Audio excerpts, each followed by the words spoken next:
할렐루야. 한 분 더 소개를 하도록 하겠습니다. 지난 4월 달서부터 AWMJ 사역과 교회 선교를 위해서 선교국장으로 부임을 하셨는데 4월 달에는 섬기던 교회에서 사역을 마무리해야 돼서 주일은 섬기던 교회에 출석하셨고 오늘부터 이제 저희 교회에서 주일에도 사역을 함께 하게 되었습니다. 우리 남궁일 전도사님이신데요. 잠깐 앞으로 나오시죠. 우리 남궁 한 칸만 올라오세요. 저 뒤에서도 좀 보실 수 있도록 남궁일 전도사님입니다. 성악을 전공을 하셨고요. 성악을 전공하셨고 프랑스 유학을 해서 프랑스에서 오페라 가수로 활동을 하셨고 오페라 가수로 잘 나갈 줄 아셨다고 본인이 하시는 말씀이세요. 오페라 가수로 정말 따라올 자가 없을 정도로 잘 나갈 줄 알았다. 근데 하나님께서 성도의 결절을 통해 가지고 다시 주께로 돌아오게 하셔서 지금은 서울신학대학을 졸업하고 그리고 이제 내년에 목사 안수를 받을 예정입니다. 사모님은 목사 안수를 받으셨고 그리고 사모님은 목사님으로 다른 교회에서 사역을 하고 계셔서 오늘 목사님만 오셨고 자녀는 아직 없습니다. 결혼을 늦게 하셨어요.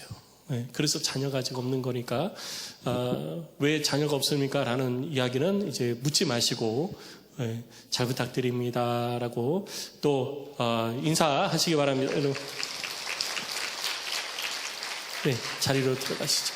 그래서 선교국하고 교회 중창팀들 지도를 담당을 하시게 됐습니다. 여러분 잘 따라와 주시고 순종해 주시기 바랍니다. 우리 좌우 앞에 계신 분, 좌우 옆뒤에 계신 분들, 앞뒤에 계신 분들 우리 함께 인사하겠습니다. 5월 첫 주입니다. 하나님께서 5월달 한 달도 함께 하시기를 축복합니다. 우리 축복의 인사 나누시죠.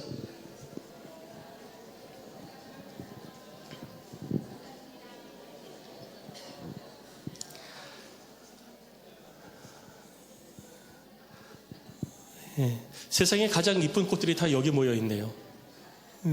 아멘이십니까? 네. 가장 이쁜 꽃이 무슨 꽃인지 아세요? 세상에서 가장 이쁜 꽃.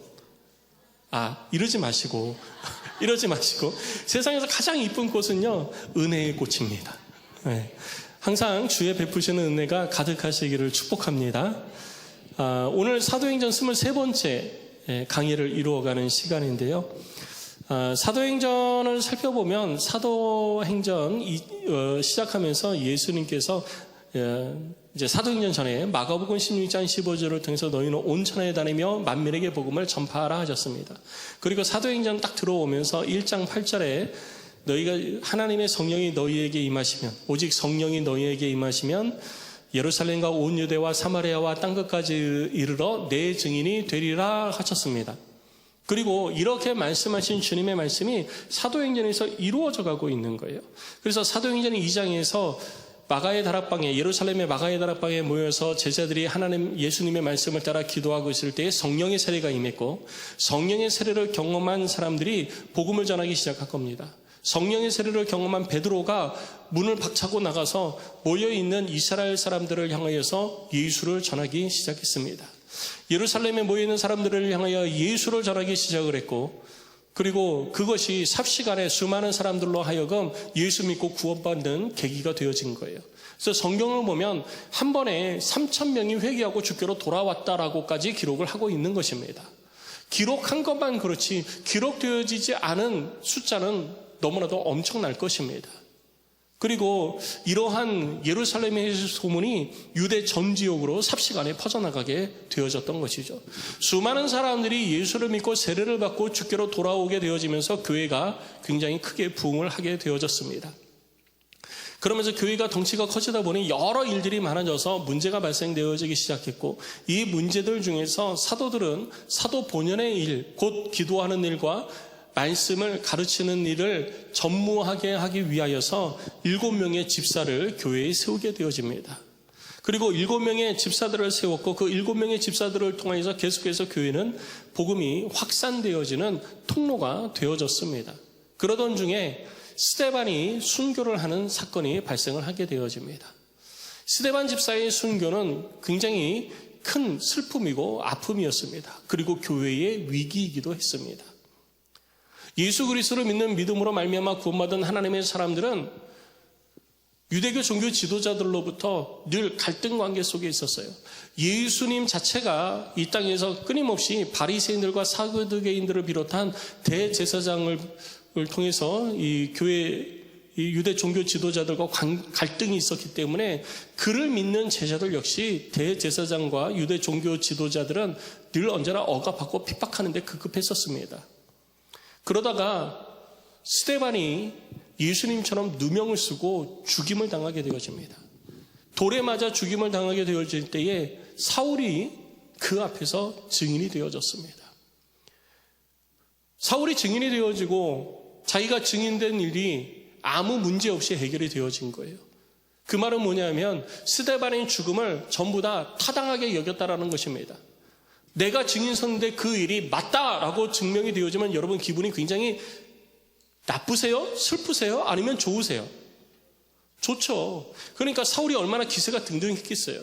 내가 증인 쓴 게 맞는 거 아니냐. 그러니까 난 잘한 거야. 나는 칭찬받기에 마땅해. 라는 생각을 사울이 가질 수밖에 없었던 것입니다.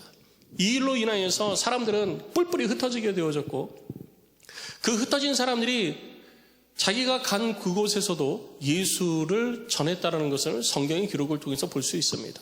특히 그 많은 흩어진 사람들 가운데 성경은 빌립에 대해서 이야기를 하고 있습니다.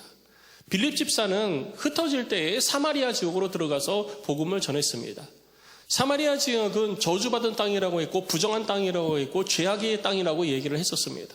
그런데 그곳에도 예수를 전할 때 많은 사람들이 예수를 믿고 구원받은 역사가 나타났고 성령의 역사가 나타나기 시작을 했습니다.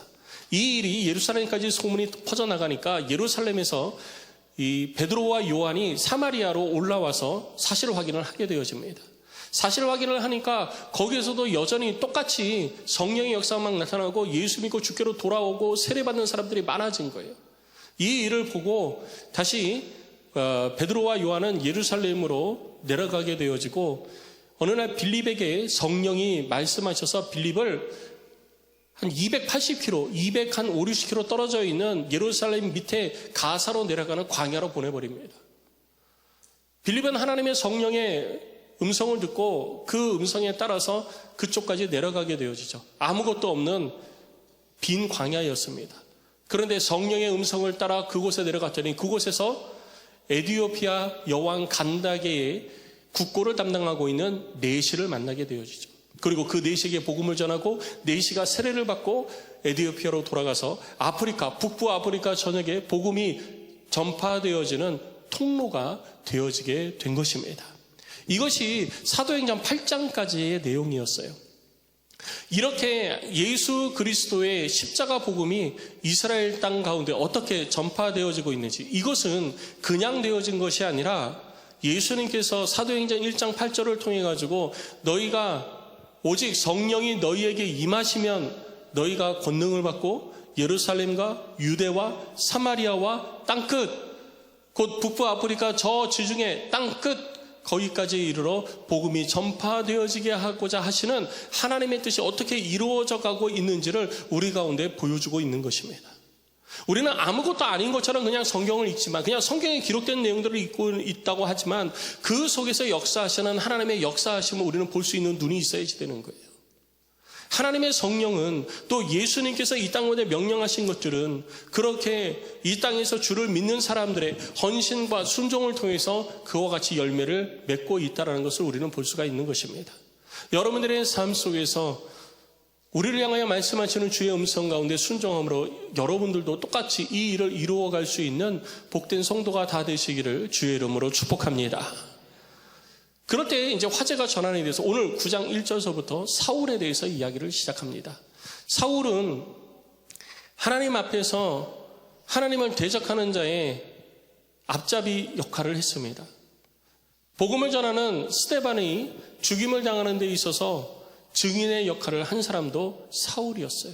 그리고 오늘 본문에 기록되어져 있듯이 사울은 대제사장으로부터 허가증까지 받았어요. 무슨 허가증이냐? 예수를 믿는 사람이 있으면 잡아올 수 있는 권한의 허가증을 받은 거예요. 이 허가증을 받아가지고 더 의기양양하고 기세등등해서 자기가 하고자 했던 일을 이루어가는 모습을 볼 수가 있는 것입니다. 그런데 하나님께서 저를 향하여 가지고 계시는 계획이 있으셔서 하나님께서 그를 부르시고 그를 변화시켜서 어떻게 하나님의 일을 그의 삶 속에서 이루어 가시는지를 우리가 살펴보면서 오늘 이 세대를 살아가고 있는 나는 하나님 앞에 어떠한 모습으로 삶을 살아야 하는지, 또 내 삶을 통해서 하나님께서는 무엇을 하고자 원하시는지를 함께 살펴보면서 은혜를 나누는 시간을 갖고자 하는 것입니다. 오늘 본문에 있는 말씀처럼 그렇게 기세등등하고 의기양양한 이 사울은 그냥 말 그대로 다메섹에까지 이르러서 예수 믿는 사람이 있으면 잡아올 수 있는 허가증을 받은 거거든요. 다메섹은 이스라엘 땅이 아닙니다. 다메섹은 수리아 땅이에요. 그러니까 수리아 땅에까지 가가지고 예수 믿는 사람이 있으면 잡아올 수 있는 권한을 받은 사람이에요. 지금으로 얘기하면 국제경찰이에요. 국제경찰. 국가 내에서만 하는 게 아니라 국외에서도 잘못한 사람이 있으면 잡아다가 끌어다가 대제사장 앞에다가 묶어가지고 결박해서 데리고 올 수 있는 그런 권한을 가지고 있는 사람이었던 겁니다. 그러니까 내게 그런 권한이 있으니 얼마나 기세등등하겠어요. 그래서 가만히 들어보니까 다메섹에 예수 믿는 사람이 많다고 얘기를 하니까 사울이 자기의 추종자들, 자기의 동료들과 함께 다메섹을 향하여 출발했습니다. 다메섹을 향하여 말을 달리기 시작했고 다메섹으로 올라갑니다. 몇 킬로 정도 떨어져 있냐면 예루살렘으로부터 한 300킬로 정도 떨어져 있어요. 300킬로 정도 떨어져 있는 다메섹을 향해서 막 가다가 다메섹에 거의 다 왔어요. 다메섹에 거의 다 왔을 때쯤 해가지고 갑자기 하늘로부터 이제까지 경험하지 못한 엄청난 빛이 그들 가운데 임함을 경험하게 되어집니다. 사울은 그 빛 앞에 꼬꾸라지게 되고 땅에 엎드려지게 됩니다. 그리고 음성을 듣죠. 사울아, 사울아, 네가 왜 나를 핍박하느냐? 사울은 깜짝 놀랐어요. 내가 누구를 핍박해? 내가 지금 핍박하는 사람이 아무도 없는데 내가 누구를 핍박하지? 나는 주를 위해서 일하고 있는데, 나는 핍박하는 게 아니라 주를 위해서 일하고 있는데 누굴 핍박하지? 주여 누구십니까? 라고 묻습니다. 그때 예수님의 음성이 들리죠. 나는 네가 핍박하는 예수라. 이 말에 사울은 가슴이 무너져 내렸습니다. 이제까지 사울은 예수는 적이라 생각했고 예수를 믿는다는 것은 하나님을 배반하는 일이라 생각을 했던 거예요. 그런데 갑자기 큰 빛이 그들 가운데 임하고 예수를 핍박하는 것이 얼마나 크게 하나님 앞에 죄악된 일인지에 대해서 깨닫는 역사가 일어나게 되는 것입니다. 어찌해야 될지를 몰랐어요. 어찌해야 될지를 몰라서 엎드려져 있는데 옆에 있는 사람들은 빛은 못 보고 소리만 들은 거예요. 그러니까 옆에 있는 사람들도 동료들도 막 우왕좌왕 하는 거죠. 막 그러고 있을 때 사울이 땅에서 엎드려 있다가 눈을 들었는데, 몸을 일으켰는데 아무것도 볼 수가 없는 거예요. 눈앞이 캄캄해졌습니다. 사람들이 옆에서 사울을 부축해서 다메섹으로 들어가게 되어졌습니다. 다메섹으로 들어간 사울은 그곳에서 식음을 전폐하고 하나님 앞에 기도하기 시작했습니다. 여러분, 바울이 기도했는지 그냥 식음을 전폐했다고 그랬는데요, 9절 말씀을 보면 보지도 못해서 먹지도 마시지도 아니했다고만 기록되어 있는데요 라고 했는데, 여러분 뒤쪽에 보면은요, 아나니아에게 주님이 말씀하실 때 사울이 기도 중이다 라고 말씀하시는 내용이 나옵니다. 12절 말씀을 보면 사울이라 하는 사람을 찾으라, 그가 기도 중이니라 라고 있는 거예요. 그러니까 사울이 그냥 안 먹은 게 아니라 금식하면서 기도하고 있었던 거예요. 사울이 그렇게 다메섹에서 금식하며 기도하고 있을 때 다메섹에 아나니아라 하는 주의 제자가 있었습니다. 이 아나니아라 하는 사람도 역시 기도하고 있었던 것 같아요. 왜냐하면 그가 하나님을 환상 가운데 주의 음성을 듣습니다. 환상 가운데 주의 음성을 들었다는 것은 기도 가운데 주의 음성을 들었다는 것과 일맥상통을 하게 되어집니다. 그래서 아나니아도 역시 기도 가운데 주의 음성을 들은 것 같은데, 주의 음성이 들려지는데 아나니아야 라고 부릅니다. 그때 아나니아는 이게 주님의 음성이구나라는 걸 딱 알은 거예요. 그래서 주님, 저 아나니아 여기 있습니다 라고 대답을 하죠. 그때 주님이 아나니아에게 이야기를 합니다. 너는 일어나서 다메섹에 있는 직가라 하는 거리에서 유다의 집을 찾아가 거기에서 사울을 찾아라. 그가 기도하는 중입니다. 그랬더니 아나니아가 깜짝 놀란 거예요. 주님, 사울을 찾아가라고요? 저 죽으라는 겁니까? 그러잖아요. 사울에 대해서 이미 소문이 쫙 난 거예요. 사울에게 걸리면 죽는다. 사울에게 붙잡히지 말아야 된다. 이 소문이 예루살렘, 유대, 이스라엘 전역, 그리고 다메섹에까지, 아나니아가 지금 다메섹에 와 있으니까 다메섹에까지 소문이 쫙 퍼진 거예요. 사울에게 붙들리면 예루살렘에 가서 죽는다. 이 소문이 쫙 나 있는데 갑자기 주의 성령이 아나니아에게 너 사울 찾아가라 라고 얘기하는 거예요. 나 죽여주십시오 하고서 찾아가라는 거예요. 그러니까 아나니아가 깜짝 놀랐죠. 주님 모르십니까? 사울 모르십니까? 사울은 대제사장으로부터 다메섹에 있는 그리스도인들을 다 잡아갈 수 있는 권한까지 받은 사람입니다. 그런데 그 사람한테 저를 보낸다고요? 제가 그렇게 싫습니까? 제가 그렇게 싫으세요? 저보고 죽으라 가라는 거예요? 아마 그 성경에는 다 기록 안 되어 있는데 아나니아가 되게 황당했을 거예요. 그런데 하나님께서 다시 아나니아에게 말씀하시는 거예요. 아니라 사울은 예수를 위해서 세상의 모든 이방인들과 임금들과 이스라엘 백성들에게 예수를 전하도록 하기 위해서 선택받은 나의 그릇이다. 그러니 가서 그의 복음을 전하고 그의 눈을 고쳐주고 안수해라.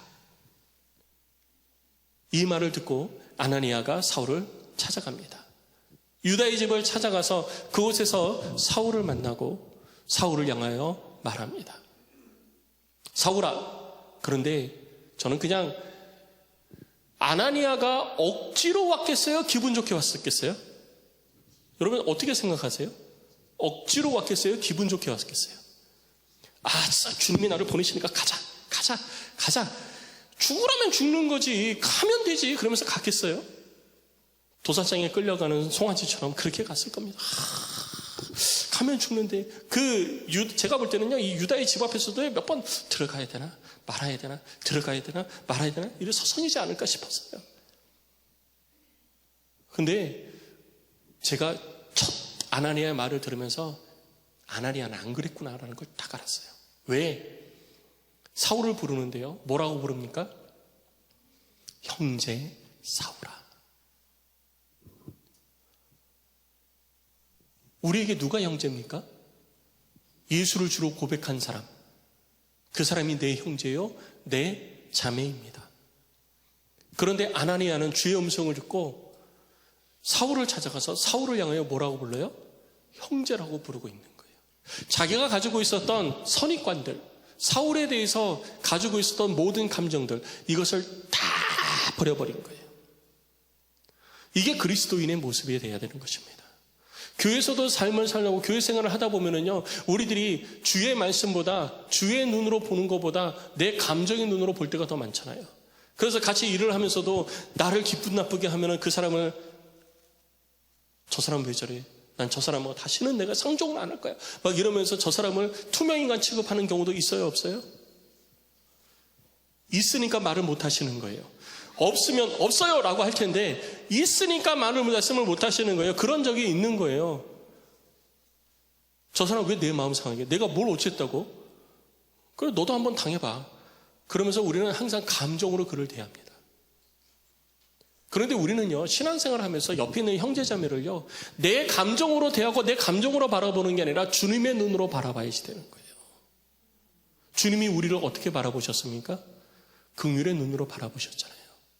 주님이 나를 바라보시면서 내 잘못, 내 죄 이런 거 다 들춰내면서 너 이런 거 죄졌잖아. 너 이거 죄졌잖아. 내 앞에서 잘못했잖아. 그러니까 내 앞에서 고개도 들지 마. 주님이 그러셨나요? 다 덮으셨잖아요. 다 덮으시고 그 덮으시는 방법이 뭐였어요? 십자가에서 죽으시는 거였어요. 우리는 교회에서 성도들, 내가 형제 자매라고 부르는 그 성도들에게 주님의 눈으로 바라봐야지 되는 거예요. 내 감정으로 그들을 바라보는 게 아니라 그들의 단점이 보이고 그들의 약점이 보이고 그들의 잘못이 보이고 그가 나를 향하여 돌을 던졌다면 그가 죽어야 돼요? 내가 죽어야 돼요? 내가 죽어야 되는 거예요. 그게 주님의 방법이에요. 네가 뭔데 감히 나한테 돌을 던져? 너도 한번 맞아봐. 그러면서 더 큰 돌을 던지는 게 아니라 아나니아가 자기를 자기가 지금 다메섹에 있는 그리스도인이잖아요. 아나니아 입장에서는 사울이 누구 잡으러 온 거예요? 자기 잡으러 온 거예요. 그럼 더 숨어야죠. 근데 주의 음성이 딱 들리는 순간, 주께서 깨닫게 해주시는 순간 자기가 가지고 있었던 모든 것들을 다 버려버리고 사울 찾아가잖아요. 그냥 사울만 찾아가서 야 사울아, 내가 너한테 정말 하고 싶지는 않은데 주께서 말씀하라 하시니까 내가 하는 거야. 그래서 막 악에 차가지고 화가 막 나가지고 사울에게 막 얘기하는 게 아니고요. 얼마나 부드럽게, 얼마나 마음의 긍휼함을 가지고 이름을 부르는지 우리는 봐야 되는 거예요. 형제 사울아. 아나니아의 이 형제라는 이 말에 모든 것이 다 녹아내리는 거예요. 아나니아의 바울을 향한 모든 것들이 다 이미 사라졌음을 우리는 알 수 있는 겁니다. 우리가 옆에 있는 사람한테 형제님, 자매님, 이거하고는 차원이 다른 거예요. 그리고 아나니아가 얘기를 하죠. 네가 오는 길에 나타나셨던 예수께서 오늘 나를 보내서 너로 다시 보게 하시고 성령으로 충만하게 하신다. 그리고 아나니아가 그를 위해서 기도할 때 사울의 눈에서 비늘 같은 것들이 벗겨지고 사울이 다시 보게 되어지고 성령의 세례를 받고 물 세례도 받고 육신의 회복을 위해서 먹기 시작했다고 성경은 기록하고 있습니다. 오늘 본문을 통해서 우리는 주께서 우리들 가운데 무엇을 말씀하시고자 하시는지 살펴보기를 원하는 거예요. 먼저는 우리 모두에게는 우리를 향하신 소명과 사명이 있다는 걸 알아야 되는 거예요. 소명은 뭐냐 하면 주께서 그냥 부르시는 겁니다. 야, 너 와서 나의 일을 해라. 너 와서 이거 해라 라고 부르시는 것이, 주님께서 나를 부르시는 것이 소명. 사명은 뭐냐? 부르신 자에게 너 이 일 해 라고 주시는 것이 사명이에요.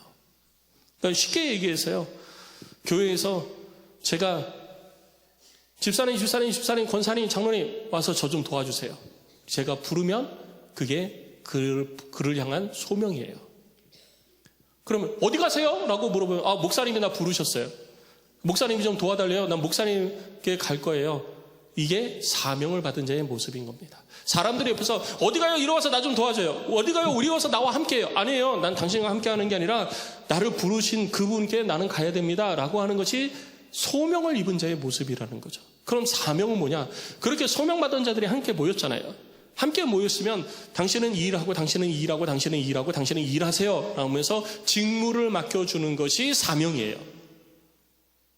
그래서 우리는 하나님 앞에 소명과 사명을 받은 자로서의 삶을 살아가야 된다는 거죠. 목사님, 저는 하나님이 부르셨는지 잘 모르겠는데요. 솔직하게 손 들어보세요.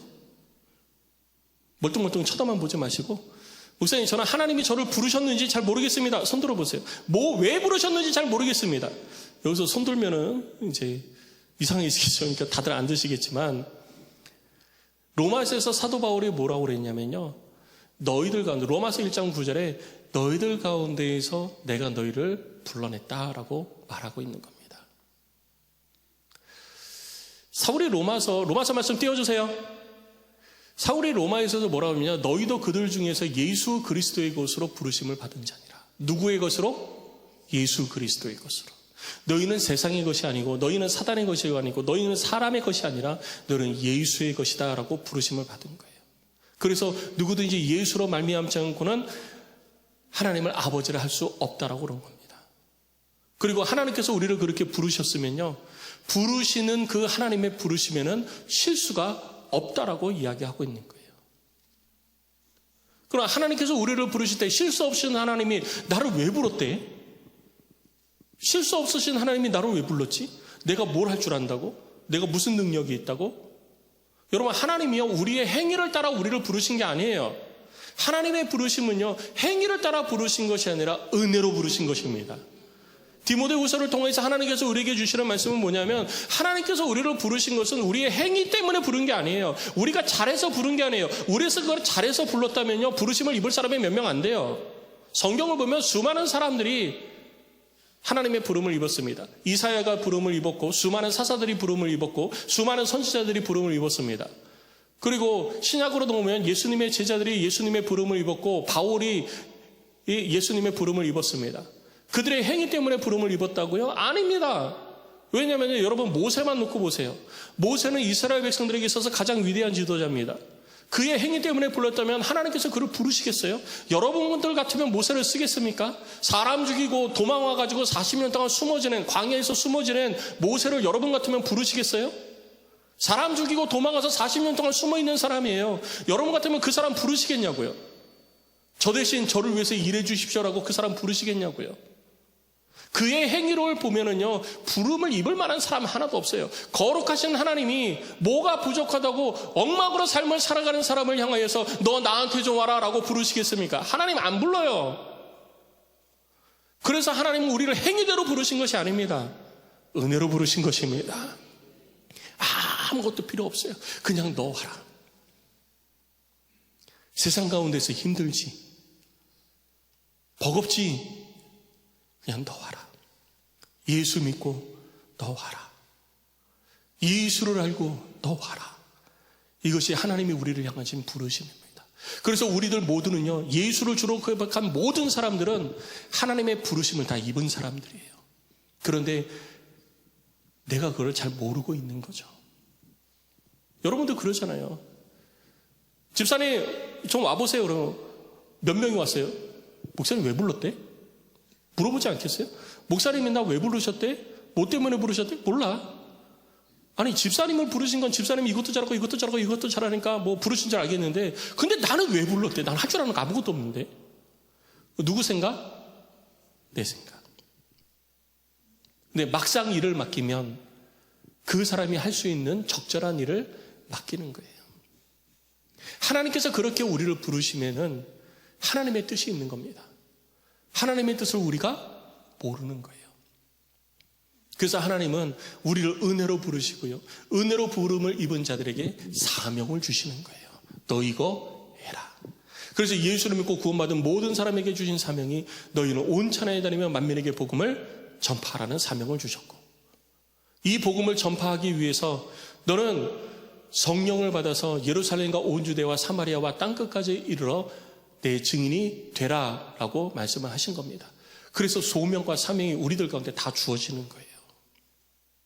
내가 알지 못한다고 해서, 내가 인식하지 못한다고 해서 내게 하나님의 부르심이 없는 게 아닙니다.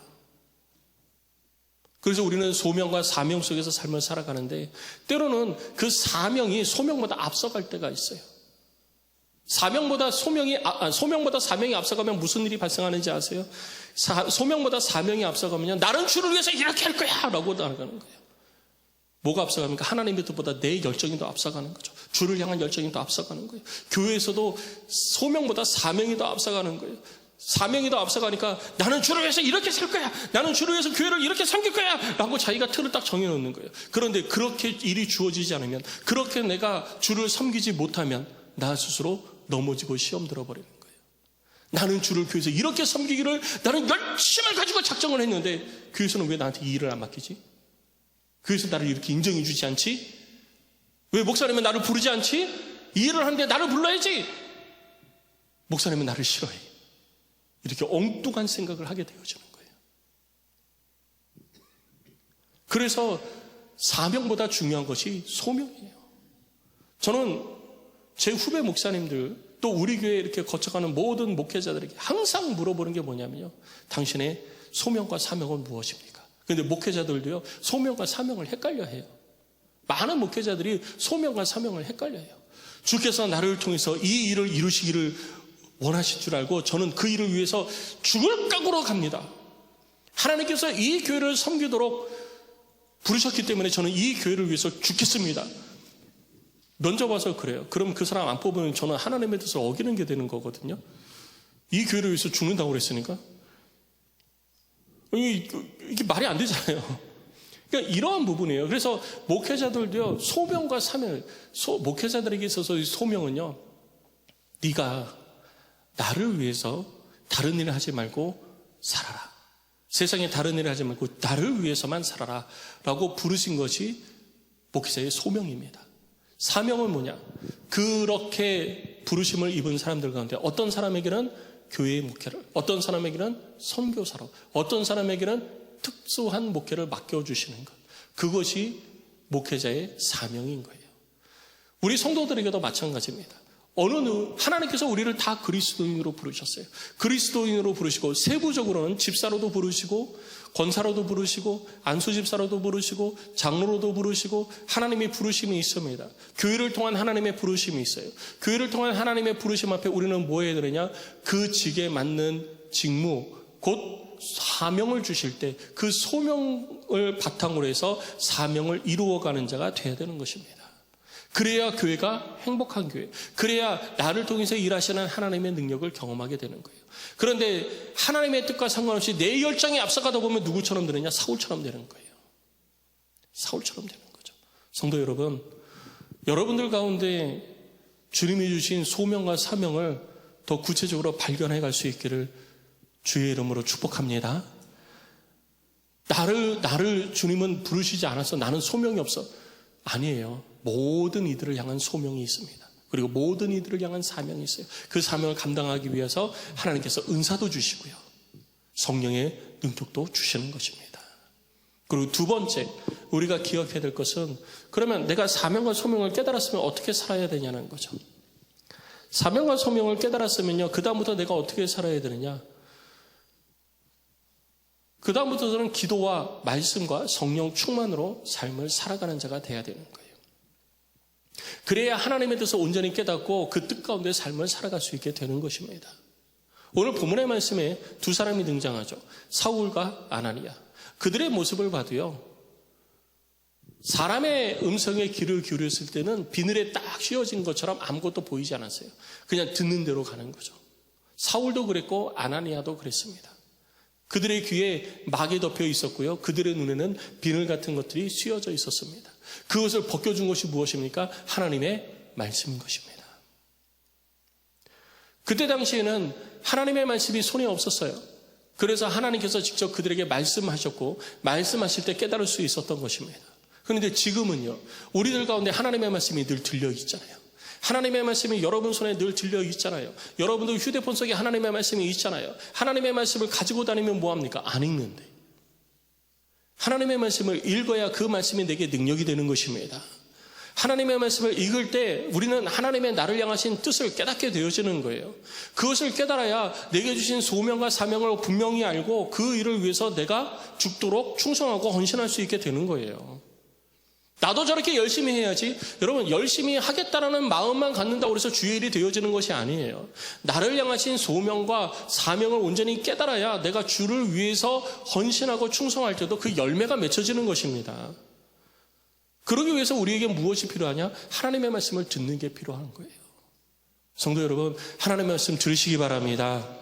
듣는 것은 단순히 설교를 듣는 것을 얘기하는 게 아닙니다. 성경을 읽고 묵상하고 그 속에서 하나님께서 내게 말씀하시는 그 음성을 들으려고, 하나님의 뜻을 깨달으려고 열심히 노력을 해야 하나님의 뜻이 깨달아지는 거예요. 그래서 말씀을 읽고 말씀을 듣고 말씀을 묵상하고 하는 일이 우리들의 삶 속에서 멈춰지면 안 되는 겁니다. 그게 멈춰지니까 눈이 가리워진 상태로 누가 얘기한 대로 그냥 주구장창 앞으로 가는 거예요. 한참 가다 보니까 내가 하나님을 대적하는 자가 되어 있잖아요. 바울이 처음부터 나 하나님 대적하는 사람 될 거야 라고 하면서 덤벼든 거 아니잖아요.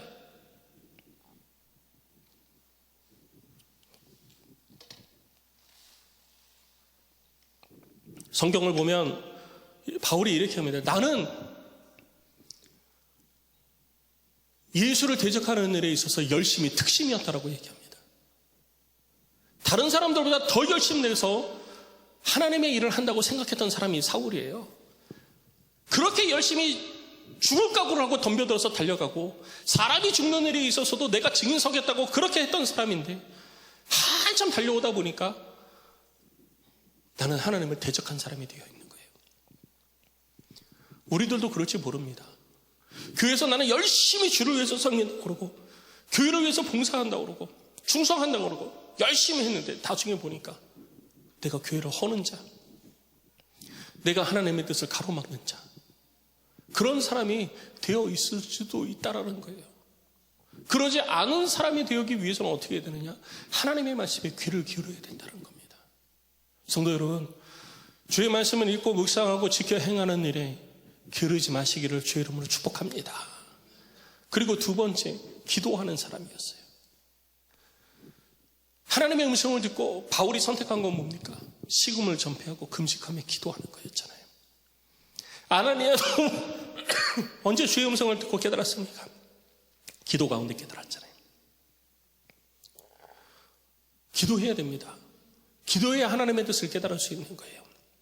성도 여러분, 하나님의 소명과 사명 속에서 주님의 나라와 영광에서 살기 위하여 기도하는 자가 되시기를 주의 이름으로 축복합니다. 기도합시다. 그리고 세 번째, 성령 충만해야 되는 거예요. 아나니아가 사울을 찾아가서 뭐라고 그럽니까? 사울을 찾아가서 하는 얘기가 뭐예요? 이렇게 얘기하잖아요. 네가 오는 길에서 나타나셨던 예수께서 나를 보내요. 너로 다시 보게 하시고, 하나님의 눈으로 보게 한다는 거예요. 하나님의 눈으로 다시 보게 하시고, 그리고 뭐 하신다고요? 성령으로 충만하게 하신다. 하나님의 소명과 사명을 깨달은 사람에게 요구되어지는 것이 성령 충만이에요. 예수님도 말씀하셨잖아요. 오직 성령이 너희에게 임하시면 그 다음부터예요. 오직 성령이 너희에게 임하시면 그 다음부터 예루살렘과 온 유대와 사마리아와 땅끝까지 이르러 내 증인이 되리라. 오직 성령이 임하시면 되는 거지, 성령이 임하지 않으면 될 수 있는 방법이 없습니다. 나의 열정 가지고 간다고요? 나의 노력 가지고 간다고요? 나의 경험 가지고 간다고요? 아니요, 안 됩니다. 될 수가 없어요. 그것을 통해서 하나님은 하나님의 일을 이루시지 않습니다. 하나님께서 내게 맡기신 사명이 무엇인지 명확하게 깨달았다 하더라도 하나님은 우리들의 노력으로 그 일을 이룰 수 있도록 하지 않으세요. 왜? 우리가 교만해지니까. 내가 교만해지니까, 교만해져서 하나님 앞에 범죄한 자가 되니까 절대로 하나님은 내 열정만 가지고 주의 일을 이루도록 허락하지 않으십니다.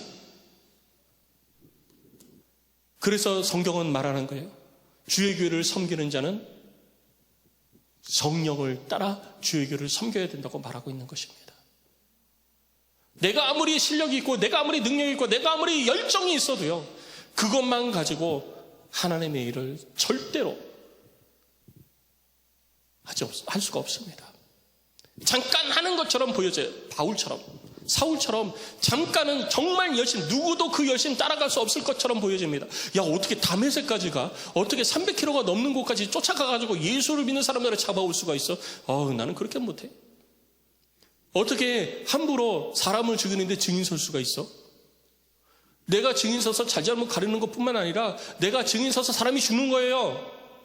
이 사람 죽여도 됩니까? 네, 죽이세요. 내가 책임지겠습니다. 이게 증인이거든요. 사울이 그거 했잖아요. 이 사람 죽이십시오. 내가 책임지겠습니다. 여러분, 우리가 어떻게 그렇게 해요?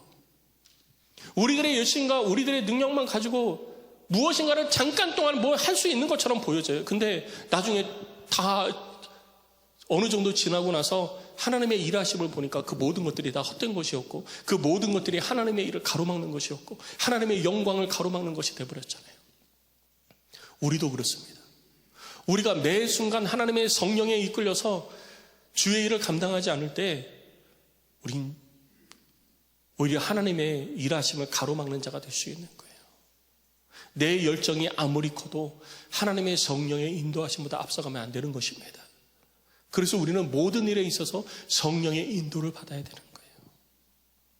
모든 일에 있어서 하나님 앞에 헌금을 드리는 것도 성령의 감동을 따라 드려야지 되는 거고요.